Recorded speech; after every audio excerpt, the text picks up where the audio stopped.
Hey guys, Thomas Jr. here, aka Mustached Tom, here to review the movie Batman and Superman Battle of the Super Sons. If you end up enjoying this full review, then please feel free to like, comment, and subscribe. Also make sure to check out those links in the description. One will head you over to my petition to help out smaller YouTubers. Second and third will head you over to my Patreon and PayPal, where you can help support me and the channel directly. And fourth, to my Discord server, where you can join my Discord and join other YouTubers and do all that cool stuff and communicate and potentially collab. And chilling will be reminded at the end of the review. With that out of the way, let's get into Batman and Superman Battle of the Super Sons. Now, I've seen this trailer about twice before seeing the movie, and as far as DC's animated movies go, their track record has been a lot better than their live-action counterparts, at least in more recent memory. But, you know, their live-action movies have had some turnaround with the new Batman movie, or you know, the live-action one I'm talking and referring to when I say that. But, you know, this is a different track we are on, as we are focusing on the animated side of things. Of course, this deals with both Batman's and Superman's biological children here, Damian Wayne and Jonathan Kent here, So, with that out of the way, we start the movie with, seeing what all happened way back in the day with Krypton. We get another one of those, we get that Krypton all over again. It's pretty brief. We see them say goodbye to Superman, and the two key details here is that one, we see a star-like creature hones on the ship, at least for a bit. And the second piece of information we are given is that the father wishes upon for Superman to grow up and make a family on his own when he grows up. We are then treated to a visual change as we see a montage of Superman's life, the good, the bad, and the inevitable settlement of one Superman, as he has to go through the hardships of losing his own parents, but falling in love with Lois and having a child, that being Jonathan Kent. And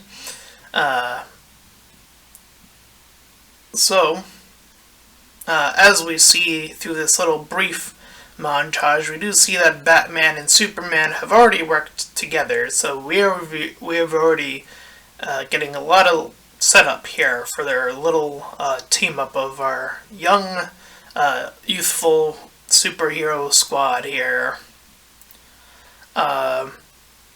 And so, as we are tracking with Jonathan, he's telling Lois, his mom, that he's not all into the whole reporting thing, as he's having to do a report on something, like on his parents or something, and he's like, I'm not a fan of reporters in that way. And Lois talks to him about it is she is a more vintage reporter, as we have come to expect, as she kind of puts in her own way, and it's more about the journey rather than the destination.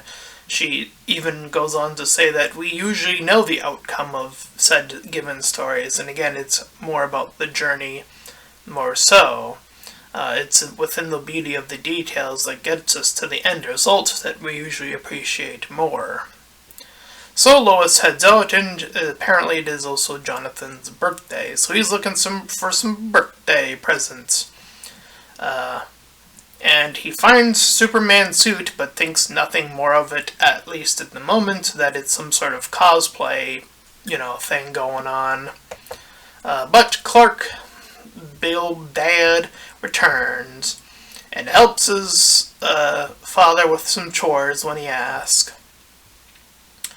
All the while, Clark notices a particular shooting star, but in the distance he can of course see that it is a ship that is falling, so he heads out as Superman and stops the ship from falling. He proceeds to help up the ship, which has Green Arrow in it, and we see the end result when Superman leaves, and that being a thing in the shadows rush into him. We then cut to, once again, we continue to follow Jonathan's little young journey here as he's practicing he's doing a baseball game, and he strikes out all 3 times. So he's unsuccessful in his little beginning of the little movie here. So he doesn't feel great. And he runs off when he's confronted by his father. This is where, at least for the first time we see in the movie, shoot lasers from his eyes. And he exits to the barn where we see that Lois and Superman earlier talking about what they should tell him at this age, that, he is indeed Superman. So, telling your kid the truth about what you do, essentially. So, Superman takes on that responsibility, saying to his son that he's indeed Superman, and Jonathan is very stoked to find out that his father is indeed Superman, so they go on a little flying trip.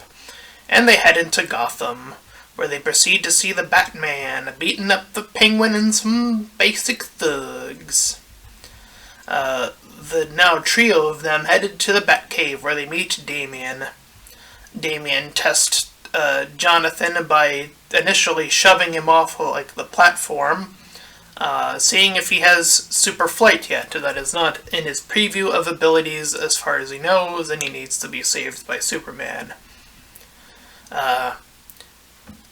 Superman gives Batman some fatherly encouragement, saying that Damian has spent a lot more time with Ra's al Ghul, a villain, and is, I think her name is Tali? I forget her name. But, I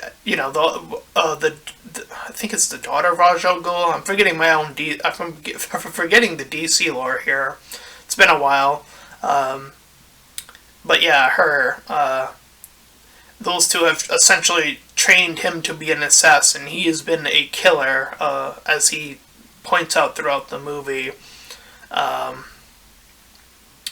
And that Batman's trying to put him back on the straight and narrow path of the not kill rule that, we apparently a lot of people associate him with, at least in the cartoon adaptations, more so than the live action ones. But as the two look on for the footage, for seeing that Green Arrow responds, both Batman and Superman become suspicious of this response. All the while, we see that this version of Robin has been denied access into the Teen Titans, which is a obvious subgroup of, teens that are Titan and what do they do in the superhero group. Meanwhile, Jonathan tries to confront him a little bit, but he doesn't get any closer to that friendship in this regard. Batman and Superman, all the while, take to the ship, and Superman is attacked first, and assumably, Batman is to essentially follow. We see this bully character that was on Jonathan's case before, come back and give him a tough time once more, but this time Jonathan's able to shove back in a more powerful way, but he's still not able to take a punch, so he's gradually gaining more and more Superman-based powers as the movie progresses. Meanwhile, back at the Batcave, Batman sneaks up on Damian, and we see that Batman has been possessed by a star-shaped figure, one of Starro's mini-stars, and I wrote in my notes when a person is a star person before their name in their notes. We see that Star Superman is also in the fold as well.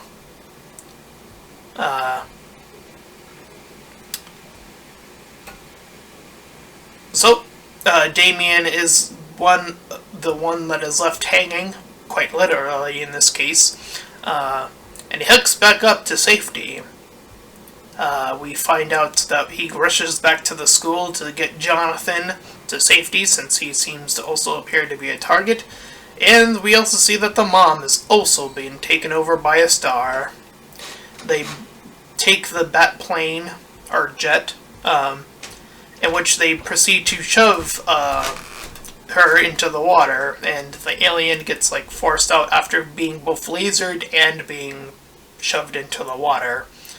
Now, that confused me initially at first, because I thought, I forgot that the laser part happened, and I almost thought, oh, their weakness is water? That's kind of absurd, because, a lot of our planet is made up of water anyway, so that's weird. But, yeah, there was the lasering thing that happened anyway. The two try to find out a place where they can try to chill out and not be pursued by any of these star-shaped people being possessed. So they end up taking up, solitude in the Ice Fortress, Superman's classic Ice Fortress. There they are confronted by a Crypto the super dog, who goes after them. This is where Jonathan unlocks his super leaping ability. Now, not quite flying yet, but he's able to leap great distances now. And Damian gets to the point where we see them confront the Starro, Superman and Batman, essentially. They're figuring out that this is not great and that they have to go to space, because that's where this all started. Meanwhile, a more freed Lois goes to the Daily Planet and goes to Jiminy to see if he's been star-possessed, but nope. Anyways, the two kids go up into the spaceship, in the baby ship. And it would appear as the rest of the Teen Titans, as well as some of the young... I think it's a mix between the Teen Titans and Young Justice. I think it's more Teen Titans than Young Justice, but, the two are so connected, it's hard to keep track of which group is which anyways, a lot of the time anyway. Point being is that they're all possessed by star people anyway. Now, we cut to what I think is quite remarkable, in that being Lex Luthor is the president in this version of the story. And, if this were a few years ago, I probably would have laughed at that premise, but considering the bad amount of presidents that we have elected into office as of late, yeah, I could totally... You know what? I think Lex would be a president. I think, despite his very evil intent, as we've seen him in the past, I think he would get away with it. Based on what we have done, we as the United States have done some pretty dumb shit. So you know what? I absolutely believe that this would be the logical step. I absolutely believe it. That is so true to what we have become in the United States in 2022. That is not even a joke. That is how bad it has gotten, folks, where I have to say, yeah, Lex, president, yeah, that makes sense. Anyway, so we learn from Starro that his whole deal is that he is taking everyone's free will for its ideal of peace, as we have been learning throughout that crime has been dropping and that all the other bad things have been dropping, but that is in the consequence of people's free will. Obviously, the star possesses them with the little starfish entity, and they are no longer them. So, it is of the risk of something that a lot of people probably value a lot more than we give it credit for, and that is the credit of free will. And of course, the free will does come with the bad consequences, but again, it's free will. It is, what you are capable of doing. That is what is being sacrificed here. Anyway, so as we see, Jonathan and Damien are in a pretty bad spot, being captured.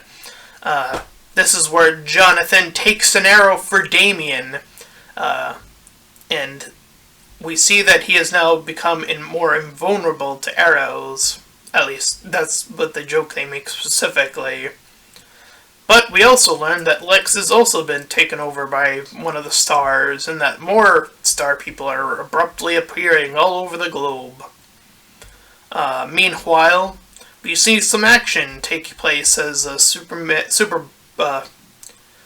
I'll just keep calling him Jonathan because it's going to get confusing if I refer to him as Superboy, because it's a completely different character technically, and they even make a joke about that where he's like, oh, what should my name be? Anyway, so Jonathan takes on, I forget what hero it is. I didn't write it in my notes, unfortunately. But Damien takes on another Beast Boy, or the Beast Boy, I should say, of the Teen Titans.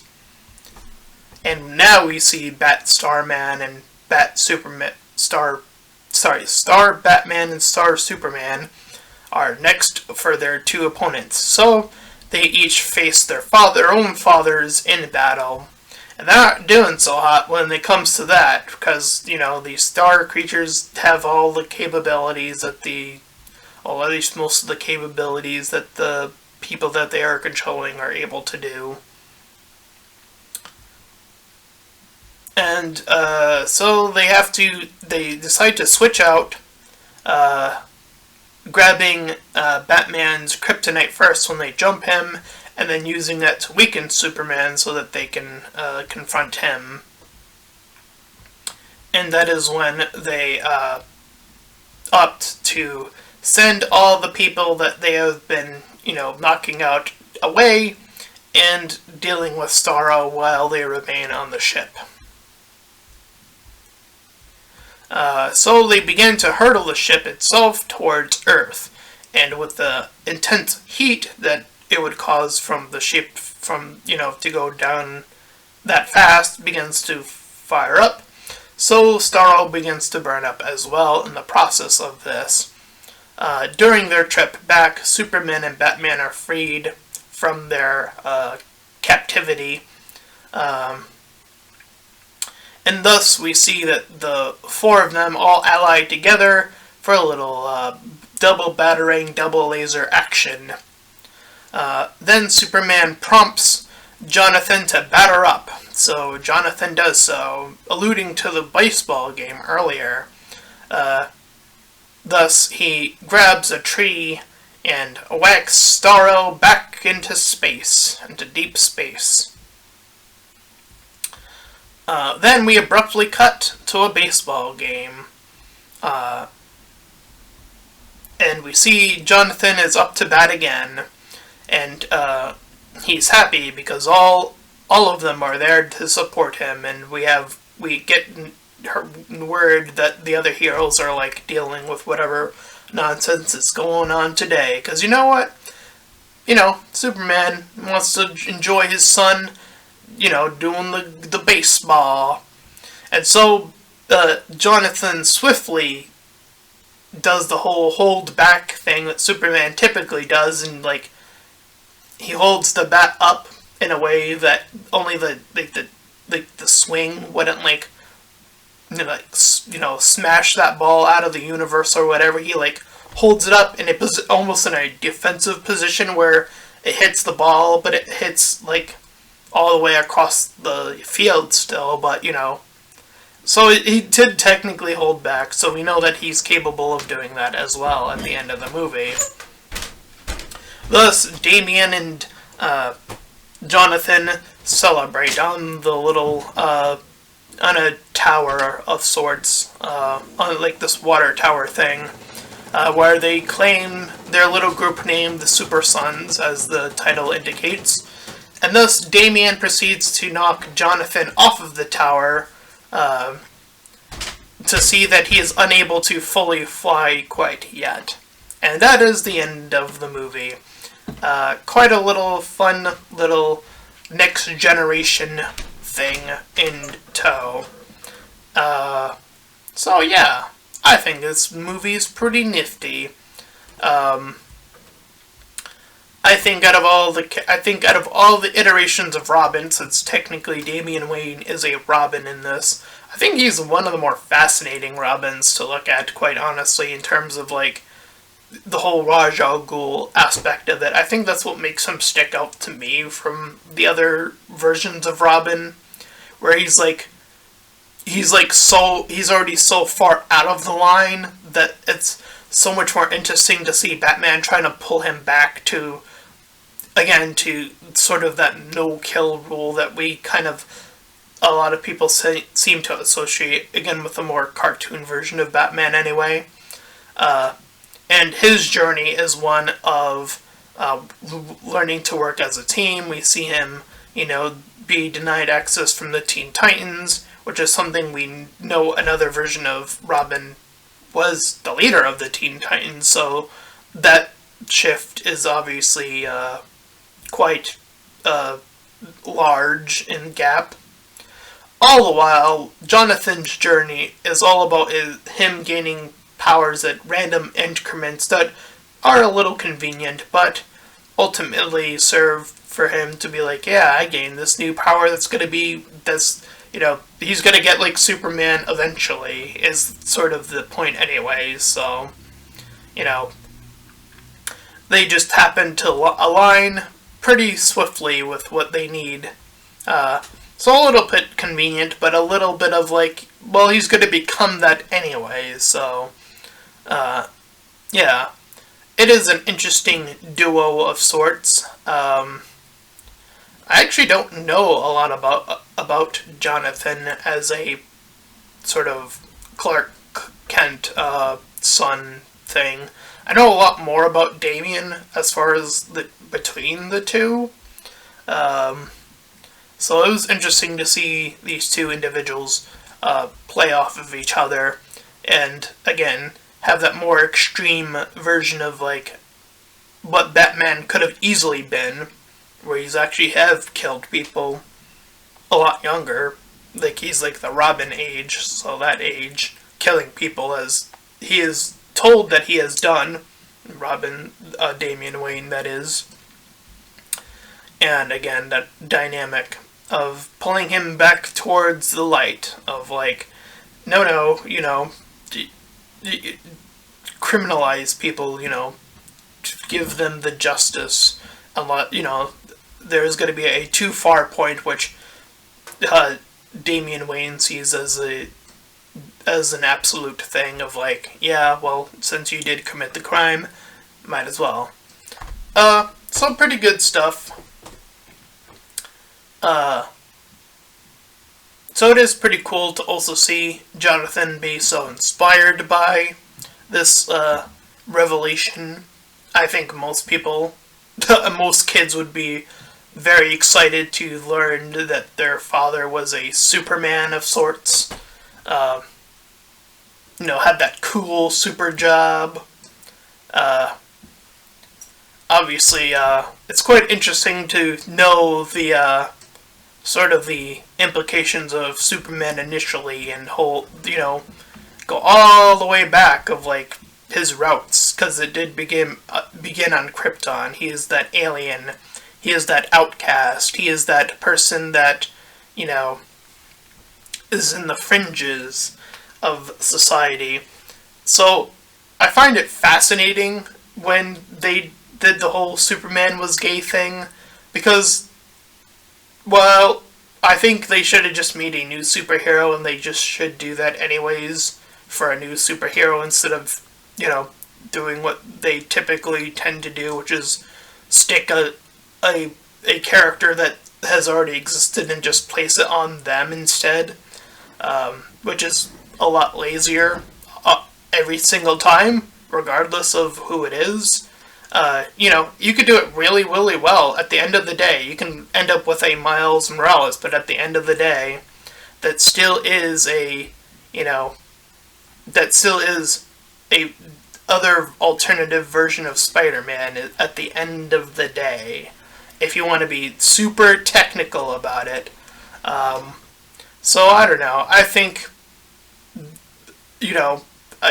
ideally I kind of understand why they would want to,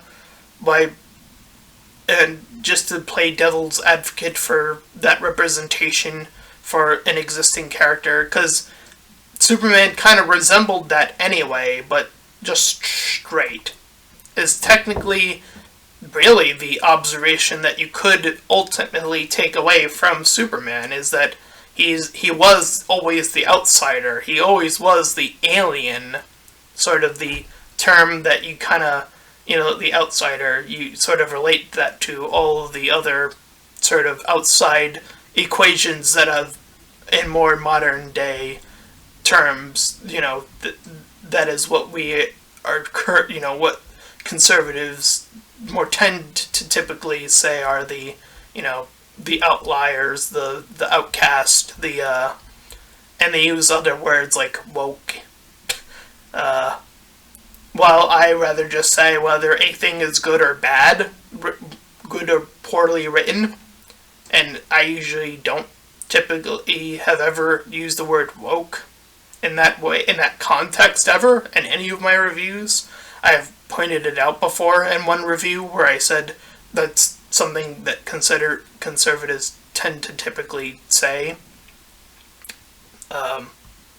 So, yeah, I think that the whole representation thing, I think that, again, they ought to, or ought to have made a superhero earlier, and just had made that character gay originally, and just make it a really good character to follow. Like, I think that's the best type of